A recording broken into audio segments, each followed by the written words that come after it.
Hello et bienvenue dans Comme dans ma tête.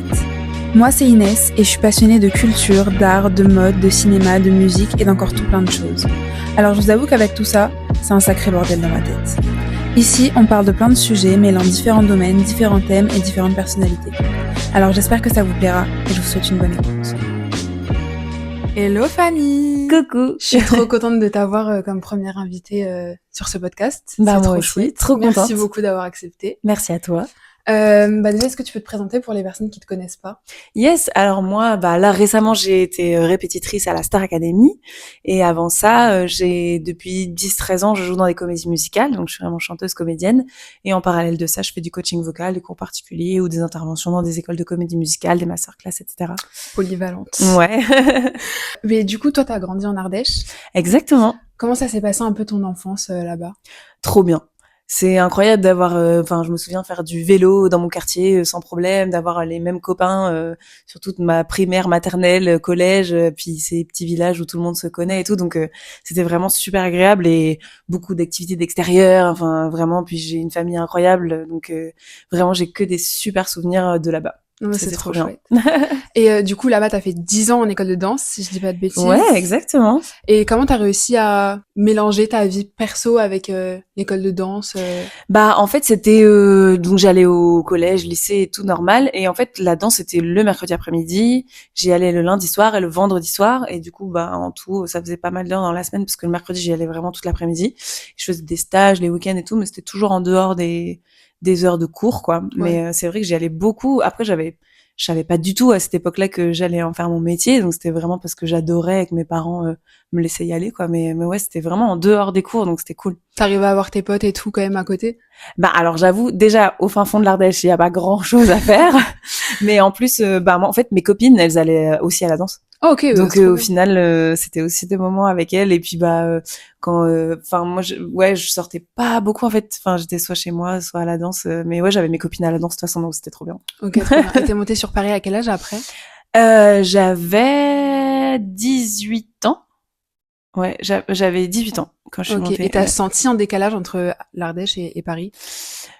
Oui, un décalage, en tout cas une différence dans les mentalités, parce que Paris, j'ai l'impression même encore aujourd'hui que c'est toujours un peu en avance sur je sais pas, les déconstructions de choses, les mentalités, le développement personnel, les mêmes tout ce qui est les questions de genre, de sexualité, de machin. Enfin c'est vrai qu'il y a tellement ici de culture, de ça bouge, que en Ardèche peut-être un peu moins. Et encore que franchement, c'était pas non plus un fossé incroyable, mais c'est vrai que à Paris, on a accès à plus de salles de spectacle, plus d'écoles, de tout. Enfin, c'est vrai que moi, je savais pas du tout que ça existait, les écoles de comédie musicale, par exemple. Il y en avait pas en Ardèche, quoi. C'est vrai et c'est en allant à Paris que je me suis dit, ah ok, on peut faire un métier de ça, de sortir, d'aller faire des piano-bars, des trucs comme ça. C'est plus ça, c'est plus peut-être que c'est beaucoup plus animé, quoi. Ça a changé tes envies professionnelles aussi, du coup? Oui, complètement. Parce que moi, j'avais commencé des études, en fait. J'ai fait 1 an d'hypocagne, donc c'est prépa de lettres à Montpellier, j'ai fait des études. Et après, j'ai fait 2 ans d'université pour passer une licence d'anglais. Mais je savais pas trop ce que je voulais faire comme métier et tout. Et en fait, le fait d'aller à Paris, ça m'a juste dit que c'était possible de pouvoir faire de l'artistique, en fait. Là où avant, je l'aurais même pas envisagé parce que je savais même pas que c'était une possibilité. Donc c'est vrai que tout à coup, je me suis dit, ah, mais en fait, ça peut être une option de métier, quoi. Ok, c'est trop bien. Ouais, c'est vrai, c'est incroyable. Mais je me dis, c'est fou parce que si j'avais pas déménagé, si ça se trouve, aujourd'hui, je serais journaliste ou traductrice ou je sais pas. Enfin, c'est fou à quel point juste de déménager de ville, ça change quand même ta vie, quoi. L'environnement, ça change beaucoup Ouais, de choses. de fou. Et du coup, là, cette année, t'as fait ta première année en tant que répétitrice à la Starac. Oui, c'était trop bien. Trop bien, t'es une trop belle découverte, franchement. Merci. Trop contente. Et du coup, comment t'as vécu l'aventure de la Starac? C'était incroyable. C'était sur plein de niveaux. En fait, moi, je regardais vachement la Starac quand j'étais petite, quand t'étais pas née. Aïe. et même la saison dernière, j'ai vachement regardé sans savoir une seconde que j'allais mettre les pieds là-bas. Donc pour la petite fille que j'étais, c'est incroyable de croiser des artistes incroyables, c'était fou. Et puis dans la continuité de mon job de coach vocal, c'est vraiment une mise en avant qui est incroyable parce que je travaille avec des gens, des pointures, quoi, tu vois, même en termes de musique et tout, c'était vraiment une grosse évolution dans mon travail.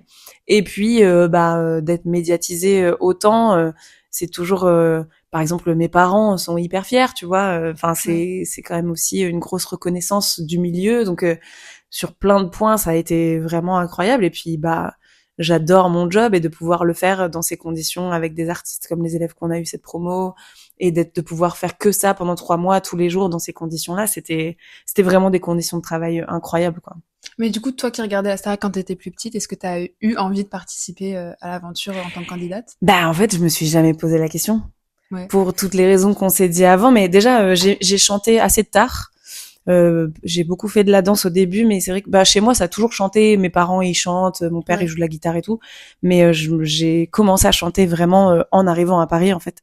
Donc à l'époque je savais même pas que je chantais juste, quoi, tu vois. Mais non, et puis même c'était inaccessible en fait, c'était Paris, c'était tu vois. Donc ouais, non, ça m'a jamais traversé l'esprit de le faire en tant que candidat. Et du coup, la Starac, ça rapporte vachement de visibilité, c'est sur une grande chaîne, on passe en prime time et tout. Est-ce que t'as senti un changement au niveau de ta notoriété et comment tu le vis? Il y a eu un changement clairement sur les réseaux. Après, moi, je suis vraiment quasiment que sur Instagram, donc je me fie beaucoup à Instagram. Mais TikTok, là, ça ouais, commence. mais oui, ça commence. c'est le TikTok, c'est vrai. Mais oui, clairement, ce qui est génial, c'est que on reçoit énormément d'amour et ça, on va pas se mentir, ça fait du bien à tout le monde. Et puis d'avoir tous les jours beaucoup de messages qui disent bravo, super travail, merci et tout, ça fait du bien de fou. C'est une chance incroyable.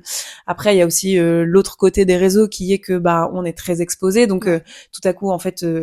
Même si on demande pas l'avis des gens, tout le monde va se permettre de faire une réflexion sur la coiffure, la tenue, le maquillage, un truc que j'ai posté, etc. Donc c'est le jeu aussi de se dire ça peut aller dans les deux sens. Après j'ai pas à me plaindre, franchement, j'ai eu très peu de trucs négatifs. J'ai de la chance par rapport à ça, mais oui, c'est vrai que c'est les deux côtés. Et il y a des jours où je me dis tiens, aujourd'hui je vais moins regarder Instagram parce que je suis fatiguée moralement ou quoi ou machin. Mais non. Et puis c'est trop bien parce que la communauté que j'ai eue là avec la Star Academy, c'est des gens qui me suivent aussi sur mes autres projets. Donc, en tant qu'artiste, c'est une chance incroyable parce qu'on sait très bien qu'il y a beaucoup d'artistes avec beaucoup de projets artistiques. C'est très difficile de se faire une place dans ce milieu, de montrer ses projets, de l'avoir de la visibilité. Et c'est une chance folle de pouvoir tout à coup avoir des gens qui voient tous les autres projets que je peux faire, et ça c'est vraiment trop bien. Après ça s'arrête un peu là parce que c'est vrai que on m'arrête pas dans la rue par exemple. Ou alors je sais pas, sauf si les gens me voient et n'osent pas m'arrêter, mais je peux aller prendre le métro tranquillement, aller au cinéma tranquille, parce que aussi je pense qu'avec Lucie on est moins montré, tu vois, à la télé et tout, mais moi ça me va. C'est vrai que dans les lives on vous voit beaucoup, mais un peu moins sur les primes, quoi. Ouais. Du coup pour l'instant je le vis plutôt bien. Parce que j'ai quasiment que l'aspect positif sur les réseaux, et puis dans la vie ça m'empêche pas d'aller faire mes courses ou quoi, donc pour l'instant tout va bien. Mais sur les réseaux c'est trop chouette parce que tu réponds vachement et t'es vachement active. Et je trouve que tu crées un vrai lien avec les gens et c'est trop bien.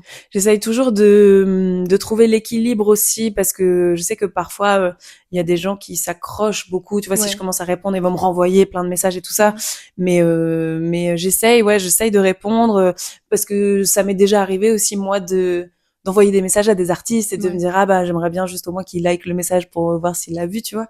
Donc je sais que aussi ça prend du temps. Enfin, je suis toujours très touchée en fait de voir que les gens prennent 3 minutes pour m'envoyer un long message pour me dire bravo, merci. Je me dis je serais quand même stupide de pas être reconnaissante de ça, tu vois. Donc j'essaye de toujours faire un petit like, un petit truc, même si parfois c'est des jours après. Après je vois pas tout parce qu'il y a plein de choses qui vont dans les invitations, puis Instagram parfois ça bug un peu. Vrai. Mais j'essaye en tout cas d'être là, parce que sans vous il y a pas d'émission. Moi j'ai pas de carrière s'il y a pas de public, et puis la musique ça se partage, enfin tu vois. Donc j'essaye de jamais oublier en fait que ça se fait pas tout seul, quoi. Du coup, tout à l'heure, quand on parlait un peu plus de l'aspect négatif des réseaux, tu disais que les gens ils t'attaquaient par rapport à tes tenues. Moi, j'aimerais bien savoir comment tu choisis tes tenues et tes looks sur les primes. C'est un travail d'équipe. J'ai ma manageuse qui est avec moi, avec qui on discute beaucoup sur qu'est-ce qu'on veut faire le samedi et tout. Parfois, on va faire du shopping ensemble, et puis on essaye de varier un petit peu, de dire tiens là j'ai porté un costard plusieurs fois, donc j'essaye de changer. J'essaye de toujours réfléchir à quelle image je veux donner. C'est vrai que j'ai toujours peur de faire trop, parce que je suis quelqu'un de chill en vrai. Enfin, même les gens qui me voient sur le live, enfin, j'ai toujours les mêmes pulls. J'en ai 3, j'ai 2 jeans. Tu vois, je suis pas très mode en vrai. Enfin voilà. Donc j'essaye de pas non plus aller trop loin de ce que je suis. Et en même temps, ça m'a beaucoup amusé le samedi de me dire tiens. Je peux m'amuser un peu, mettre des extensions de cheveux. Mon rêve d'avoir les cheveux super longs, je me dis bah là trop bien. C'était trop beau, les tresses et tout. Tu vois, incroyable. Je me dis bah là je peux avoir genre mes cheveux de rêve et puis d'essayer un peu des trucs sympas. Il y a des trucs plus ou moins réussis, mais ouais, j'avais envie de m'amuser un peu et tout en restant pas trop loin de ce que je suis non plus. Et puis j'ai un styliste aussi qui a travaillé avec moi sur quelques tenues, donc c'était aussi un peu ses idées à lui. Il y a ma maquilleuse aussi qui a donné quelques idées. Enfin voilà, c'était un peu du brainstorming de tout le monde quoi. Mais du coup, c'est des tenues à toi que tu gardes après l'émission ou on te prête aussi des vêtements? Ouais, bah en fait, il y a une styliste pour l'émission, pour les élèves et les profs, et c'est à notre choix perso de soit voir avec elle ou soit faire de notre côté. Et c'est vrai que moi, j'ai décidé de faire de mon côté parce que j'avais des envies un peu particulières et j'avais pas envie de lui imposer parce que la pauvre, elle gère tous les élèves plus tous les profs. Toutes les tenues et tout, et j'avais envie de pas lui mettre le stress, tu vois, de dire mais moi j'aimerais bien ça. Donc j'ai décidé de le faire moi, mais j'aurais pu avoir quelqu'un de TF1, mais là du coup non, ouais, c'est soit des trucs que j'ai achetés, soit des tenues qu'on m'a prêtées, mais ouais, du coup j'ai tout chez moi. T'as bien fait parce que c'était canon. Merci beaucoup. Trop beau. Et du coup, comment tu vis l'après Starac? Est-ce que tu ressens un vide? Parce que c'est vrai que t'es resté 3 mois au château avec les élèves et tout. Ça fait bizarre, hein. Ça fait vraiment bizarre parce que j'ai vu les mêmes gens tous les jours pendant 3 mois et en fait on a le temps de rien faire d'autre. Ouais. Parce que surtout Lucie et moi, on est vraiment H24 parce que quand on n'est pas au château, on s'appelle, on travaille en dehors vachement. Donc c'est vrai que j'ai tout mis de côté pendant 3 mois et j'ai vu personne. J'ai vu ma meilleure amie peut-être 2 fois parce qu'elle joue dans un spectacle et que je suis allée la voir, mais j'ai vu personne pendant 3 mois et en fait d'un coup du jour au lendemain, en fait tout s'arrête quoi. Donc c'est vrai que ça fait très bizarre. Et en même temps, tout le monde est tellement actif sur les réseaux que du coup, t'as presque l'impression que ça s'est pas arrêté. Donc ouais, c'est un peu moite-moite. Et en même temps, je suis contente aussi de reprendre un peu ma vie, tu vois. Ouais. C'est ça dépend des heures de la journée, je pense. Parfois, j'ai envie de pleurer. Je me dis, je veux trop y retourner, c'est passé trop vite. Et puis parfois, je me dis non, en fait, c'est bien. Ça dépend. Mais tu dormais la nuit ou pas? Parce que moi, je vois, tu likais des messages à 2h du matin. Est-ce qu'elle dort? Pas tant. En fait, parfois, c'est déjà arrivé qu'on reste au téléphone jusqu'à minuit et demi, 1h avec Lucie et avec Anthony Cotard, en fait, qui est notre coordinateur musical. Donc moi, c'est mon boss, en fait. Ouais. Et donc, c'est arrivé plein de soirs que, surtout entre le lundi et le jeudi, où on s'appelle en disant non mais là la tonalité de la chanson ça va pas, non mais lui comment on va faire, mais attends ce duo là il faut faire ça, non en fait il faut changer, oui mais qu'est-ce qu'on fait pour ça et tout, et en fait on a vraiment fini parfois super tard au téléphone, et puis en fait quand je me couche j'ai le cerveau qui turbine quoi. C'est très dur en fait de décrocher parce que il y a tellement de choses à faire et de choses à gérer en une semaine, ce qu'on fait en 4 jours, un travail qui mériterait 6 mois quoi, parce qu'on prépare un show de 2 heures en 3 jours, tu vois. Et donc moi quand je suis dans mon lit, je ferme mes yeux, mais en fait, je me dis, attends, mais j'ai oublié de dire ça à machin. Attends, mais lui, il a sa note là qui passe pas. Demain, je vais faire comme ça avec lui. Je vais essayer ça. En fait, ça fuse. Ouais, c'est que même la nuit, j'en rêve. Enfin, tu sais, c'est pas facile de dormir sur ses 2 oreilles parce qu'il y a tellement de trucs à faire. Et en même temps, c'est hyper stimulant. Moi, j'adore vivre à 100 à l'heure, faire plein de trucs et tout.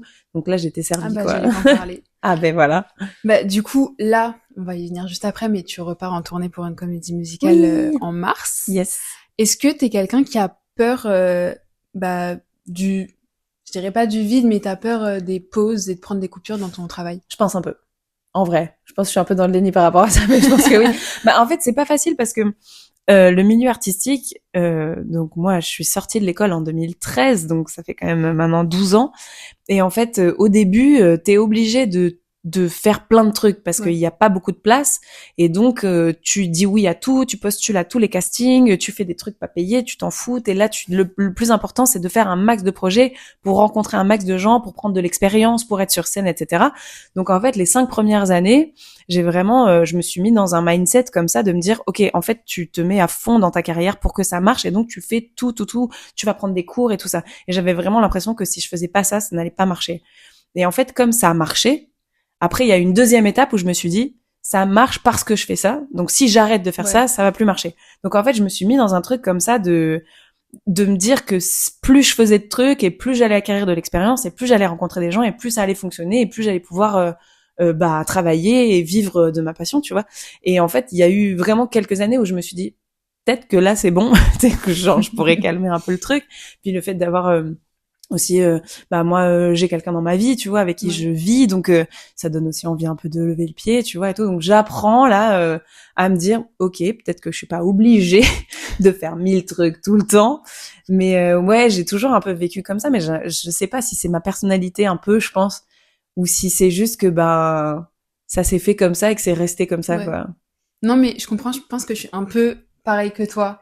Ouais, tu sais, quand tu commences un truc, ouais, tu t'as ce besoin d'être stimulé, sauf que j'ai tendance à beaucoup trop en faire, du coup, après. Ouais. C'est toujours l'équilibre, ouais, c'est ça. Puis en plus, bêtement, moi, plus je vieillis et plus je perds des gens aussi, tu vois. J'ai des décès dans ma famille, dans mes amis, etc. Des gens qui tombent malades, qui meurent jeunes et tout. Et moi, ça me fait vachement réfléchir, en fait. Je me dis, ou des gens qui tombent malades du jour au lendemain, qui sont hospitalisés, qui peuvent plus faire. Et je me dis, mais en fait, la vie, elle est tellement incroyable. Et si dans 3 mois, je me pète un truc ou j'ai un accident ou quoi, ou bêtement je meurs ou quoi, j'ai envie d'avoir profité de chaque seconde, quoi, tu sais. Ouais. Donc il y a un truc comme ça aussi où plus je vois des gens partir autour de moi et plus je me dis non mais en fait vraiment faut profiter de tout, quoi. T'as peur du regret du coup? Un peu, je pense. Et puis moi si je pouvais parfois je me dis mais dans une autre vie j'aurais être fleuriste, j'aurais m'écrire des livres et tout, mais en vrai je le ferai jamais probablement, mais c'est vrai que en fait je crois que j'aime trop ma vie et du coup j'ai trop envie d'en profiter, quoi. C'est trop bien. Franchement, je comprends ce que tu veux dire. Là, en mars, tu repars en tournée avec Holidays. Ouais. T'avais déjà fait une tournée avec eux 2023-2024, si je dis pas de bêtises. On avait joué à Paris pendant 3 mois dans un théâtre tous les week-ends. Ouais, exactement. Et après, on a fait juste une semaine de tournée en Corée du Sud. Ok, trop bien. Ouais. C'est vrai que tu joues à l'international, ça change beaucoup ou pas? Ouais, clairement. J'ai fait beaucoup. Là, c'était la Corée, mais je suis allée beaucoup en Chine pour Mozart, l'Opéra Rock et le Rouge et le Noir. J'ai passé plus de 5 mois là-bas.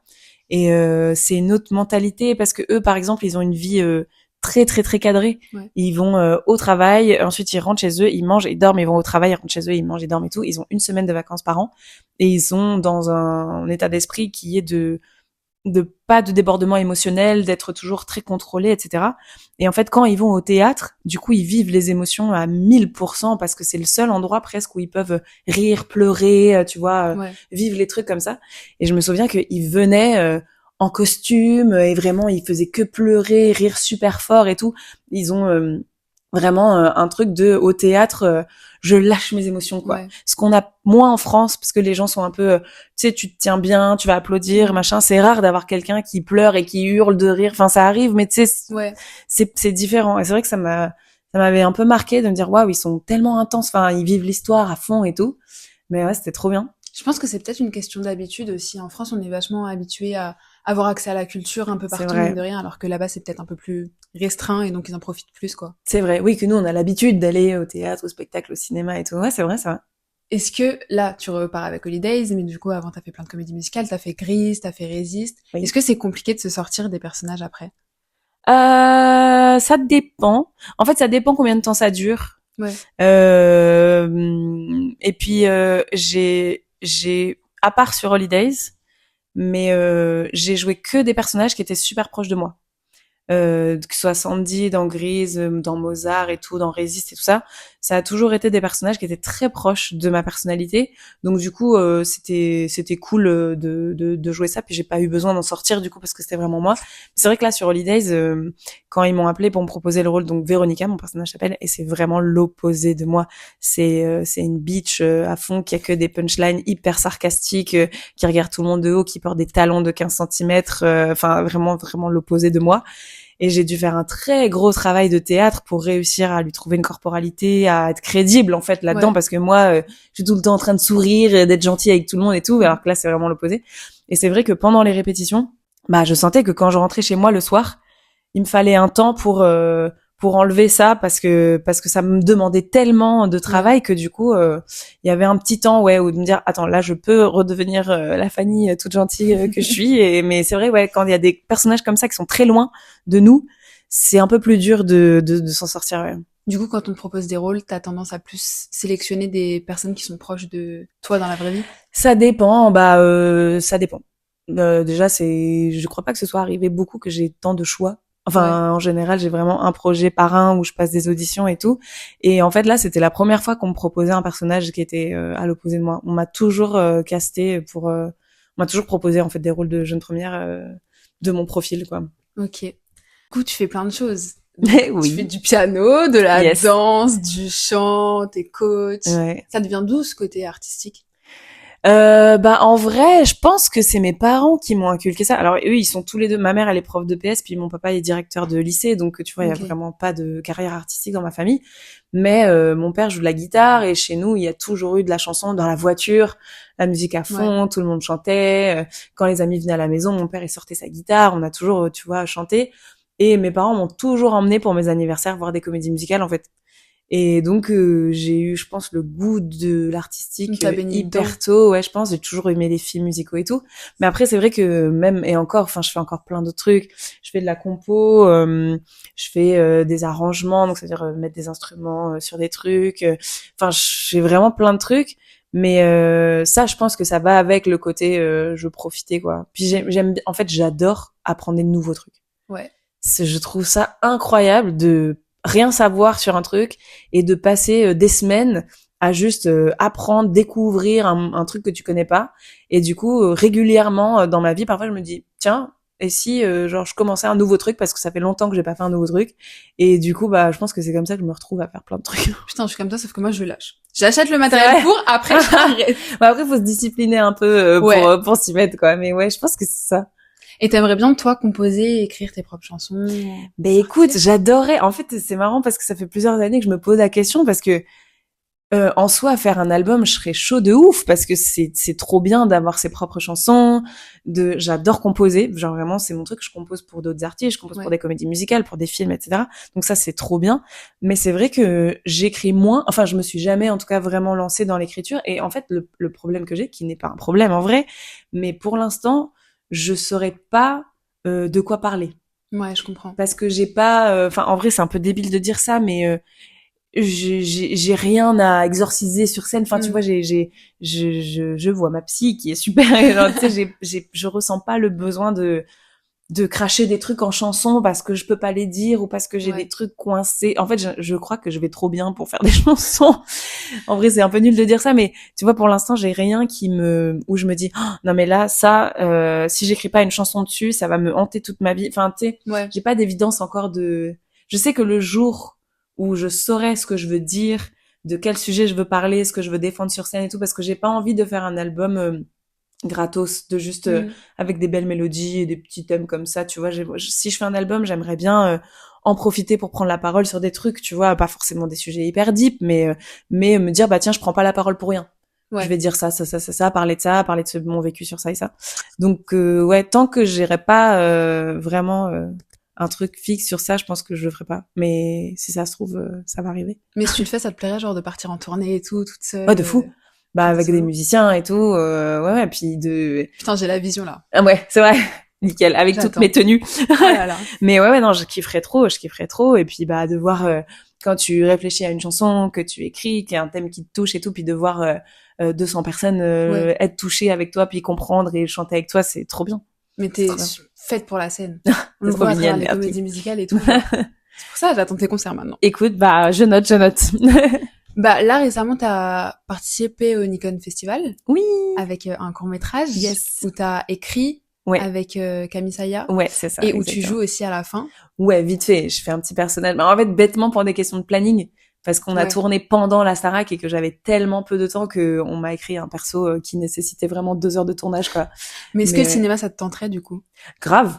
De fou. Ouais. Après, j'ai pas de formation de théâtre pure parce que les seuls cours de théâtre que j'ai eu, c'était en école de comédie musicale. Ouais.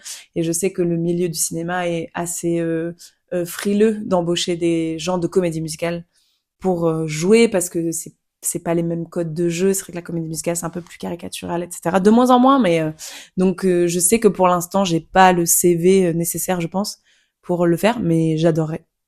Ça serait trop bien. Après, je me dis, Clara Luciani a joué dans un film, là, donc peut-être. Ce que j'allais dire, tu l'as vu? Ouais. Je l'ai pas vu encore, je veux trop le voir. Ah! Il est bien, tu l'as vu? Ouais, il est trop bien. Trop bien. J'ai trop aimé les chansons et tout. Trop bien. J'ai adoré. Faut que je le voie, mais je sais pas s'il passe encore. Bref, il faut que je le voie. Mais oui, ou un truc comme ça, tu vois, de me dire, parce que j'ai une carrière de chanteuse, tu vois, peut-être on m'appelle pour un film. Mais ouais, non, j'adorerais. Et c'est qui tes influences un peu dans la musique, les personnes que tu streams et tout? Jessie J, ma vie. toute façon, on va sur ton Instagram, on le voit. Ah bah ouais, de fou. Mais je l'ai vu en concert en plus, mais parce que je la trouve incroyable. Et vraiment, c'est une bosseuse en plus. Je vois ses stories, bon là, un peu moins parce qu'elle a son fils, mais genre, il y avait plein de fois où elle était en mode à faire du vélo d'appartement en chantant et tout. Pink aussi, qui est comme ça, des meufs qui font le show, la mort, qui sont hyper complètes avec de la danse, de la mise en scène, des lumières, des machins et tout. Ça, c'est vraiment le genre de show que moi, j'adore. Après, bah c'est marrant parce que ça fait très longtemps que j'adore Charlotte Cardin et je me dis là elle est en train de prendre vraiment son envol de fou et c'est trop bien, tu vois. Donc ouais, moi ça j'adore. Tu l'as déjà vue sur scène? Bah en fait elle est venue à la Starac là cette année, mais je l'ai pas vue en concert. Non, je l'ai pas vue en concert. T'as loupé le Zénith. Ouais, mais parce qu'attends, j'étais à un autre concert ce soir-là, je sais plus ce que je faisais, mais j'avais un autre truc, mais bref, ouais, c'était trop bien. J'adore Barbara Pravi aussi, par exemple. Qu'est-ce que j'aime? Tu vas la voir? Je suis allée la voir à l'Olympia déjà. Là cette année, et je l'avais vue au tout début au Café de la Danse quand elle avait fait ses premiers concerts, et là je suis retournée la voir cette année à l'Olympia. On suit les mêmes gens, j'aime bien. Je te jure. Mais ouais. Non, ça après qui j'aime bien encore. Bah après moi j'aime bien les vieux trucs, hein, genre France Gall, des trucs comme ça, genre la vieille chanson française, j'aime bien. Mais ouais, je suis assez inspirée par des nanas qui, tu vois, genre Beyoncé par exemple, même si je connais pas par cœur toutes ces chansons et tout, et je me dis bah je serai jamais comme Beyoncé parce qu'on n'a pas le même profil, mais quand je regarde le documentaire sur Coachella par exemple avec elle, je suis hyper inspirée par les gens qui sont bosseurs de fou, qui se disent bah tiens moi j'ai une vision, je veux faire un tableau comme ça, elle dirige ses danseurs et puis ils répètent pendant des heures et tout. Moi c'est genre, tu vois, Lady Gaga est comme ça aussi, mais ouais j'aime bien. Après j'adore Emma Peters aussi par exemple, tu vois. C'est ouais. Il y a plein de trucs que j'aime bien. Mais du coup, si toi, tu pars en tournée, tu te vois plus avec des musiciens, des danseurs, ou tu te vois plus toute seule sur scène, au piano? Bah, je crois que dans mes rêves les plus fous, j'adorerais être Jessie J, mais je crois pas que ce soit mon profil. Tu Fanny Deleg au Stade de France, quoi. Non, mais ça. Non, mais en vrai, je pense, si je me voile pas la face, je pense que ce sera plus... En vrai de vrai, je pense que ça pourrait être un show genre Juliette Armanet, tu vois. C'est-à-dire un peu entre ce que tu proposes. Tu vois, avec des chansons piano-voix et du texte, et en même temps 2-3 tableaux avec du feu sur le piano et peut-être un peu plus de danse, tu vois. Je pense que ça pourrait être ça plus. J'aime bien ce que tu proposes là. Merci, tu valides? Ouais, franchement, je valide. Hâte d'être au premier rang. Et du coup, je reviens un peu en arrière, mais pendant le confinement, t'avais fait des cozy live sessions. Oui, t'es allé chercher ça, toi, dis donc. Faut se renseigner, hein. Bah ouais, dis donc. Bravo. Je trouve le concept trop cool. Est-ce que déjà tu peux un peu expliquer pour les gens qui savent pas? Ouais, bah en fait pendant le confinement, donc bah tous les artistes se sont retrouvés avec rien à faire. Et sauf que moi j'aime pas rien faire. Et du coup, je me suis dit en fait la seule chose qu'on peut faire c'est des tournages parce qu'on avait le droit de sortir pour des tournages. Sauf que bah j'avais pas l'argent et donc j'ai fait une cagnotte en ligne pour financer ce projet parce que j'avais avec moi un caméraman et un ingé son. Bah pour faire les vidéos, le montage et prendre le son et tout ça. Et je voulais absolument les payer, donc et puis il fallait payer les déplacements et tout ça. Et en fait, donc je me suis dit bah tiens, je vais faire une émission sur YouTube. En plus, ça fait longtemps que je voulais le faire et je me suis dit bah c'est l'occasion. Et donc j'avoue, c'était un peu un kiff perso. Enfin, en fait, je me suis même pas dit est-ce que ça va marcher ou quoi. C'était vraiment pour mon plaisir. Donc le concept, c'est que je voulais faire découvrir des artistes qui étaient pas forcément très médiatisés dans des lieux de voyage. Donc l'idée c'était de faire 3-4 chansons, genre un petit concert live qui était vraiment performé en live, filmé en une prise dans le lieu de vacances, donc soit des Airbnb, on a tourné dans une abbaye aussi, des cabanes, des trucs comme ça. Et après il y a une petite demi-heure ou 20 minutes d'interview. Donc moi je présente ça quoi. Salut les amis, on se retrouve aujourd'hui. Et du coup ça me permettait de faire découvrir des endroits où partir en week-end et en même temps de montrer des artistes. Mais en fait c'est parti hyper loin ce truc parce qu'une fois il y a une nana qui vit en Finlande qui m'a envoyé un message en me disant ouais vous vous déplacez et tout parce que moi je suis en Finlande, ce serait trop bien. Et en fait moi pour rigoler j'ai dit ouais vas-y je suis chaud et tout. Et en fait, au fur et à mesure qu'on en parlait, je commençais à regarder les billets d'avion et tout ça. Je me suis dit, mais en vrai, c'est grave faisable et tout. Et du coup, on est parti avec mon équipe au fin fond de la Laponie finlandaise. Là, c'était un truc de fou. Mais ouais, mais j'adorerais reprendre ça, mais... Ah bah c'était ma question d'après, c'est génial, tu m'as devancé. Eh bah voilà. Mais ouais, c'est un truc que je garde en tête vraiment, même si là, ça fait quelques années, mais je lâcherai pas ce truc parce que j'aime trop. Mais je me dis, en fait, j'adorerais trouver une production. Ouais. Parce que moi je vais pas pouvoir financer le projet comme ça donc en fait et en vrai de vrai je me dis bah peut-être que là comme je commence à rencontrer des gens de télé et tout ça serait peut-être le moment de genre faire un vrai dossier sur ça et d'essayer de trouver des prods et tout mais j'adorerais reprendre ça. Mais le concept, Vraiment. c'était trop cool, parce que moi, du coup, j'ai rattrapé un peu les vidéos. Ah ouais. Et franchement, c'était trop chouette de voyager à travers. Bon, là, maintenant, on n'est plus en période de confinement, on peut voyager. Mais c'est vrai que quand ça sortait, ouais, les gens étaient confinés, ouais, ça, c'était trop bien. Mais ça reste quand même trop sympa de regarder. Merci et toi, t'as beaucoup. fait quoi de passer de l'autre côté? Parce que du coup, normalement, c'est toi qui chantes. Et là, c'est toi qui interview. Bah, en fait, j'étais trop contente de faire découvrir des talents. Ouais. Vraiment, ça m'a apporté beaucoup, beaucoup de joie de présenter des gens que moi j'adorais, qui étaient pas forcément connus, à plein de gens. Donc je me posais pas la question en fait de me dire est-ce que j'étais d'un côté ou de l'autre. Et en plus bah j'ai toujours eu en même temps une actualité de chanteuse, donc ça m'a jamais frustrée. Et puis bah tu vois, en fait c'était pas un changement définitif, puisque aujourd'hui je reviens. Enfin moi je crois vraiment qu'on peut faire plusieurs trucs en même temps. Et c'est vrai qu'on a tendance, de moins en moins, mais en France, à mettre les gens dans des cases, de dire, bah, soit t'es chanteuse, soit t'es présentatrice, soit t'es machin. Et j'avoue que moi, on m'a beaucoup reproché, on m'a dit, ouais, mais c'est le meilleur moyen de faire moyennement tout, ou de s'éparpiller et tout.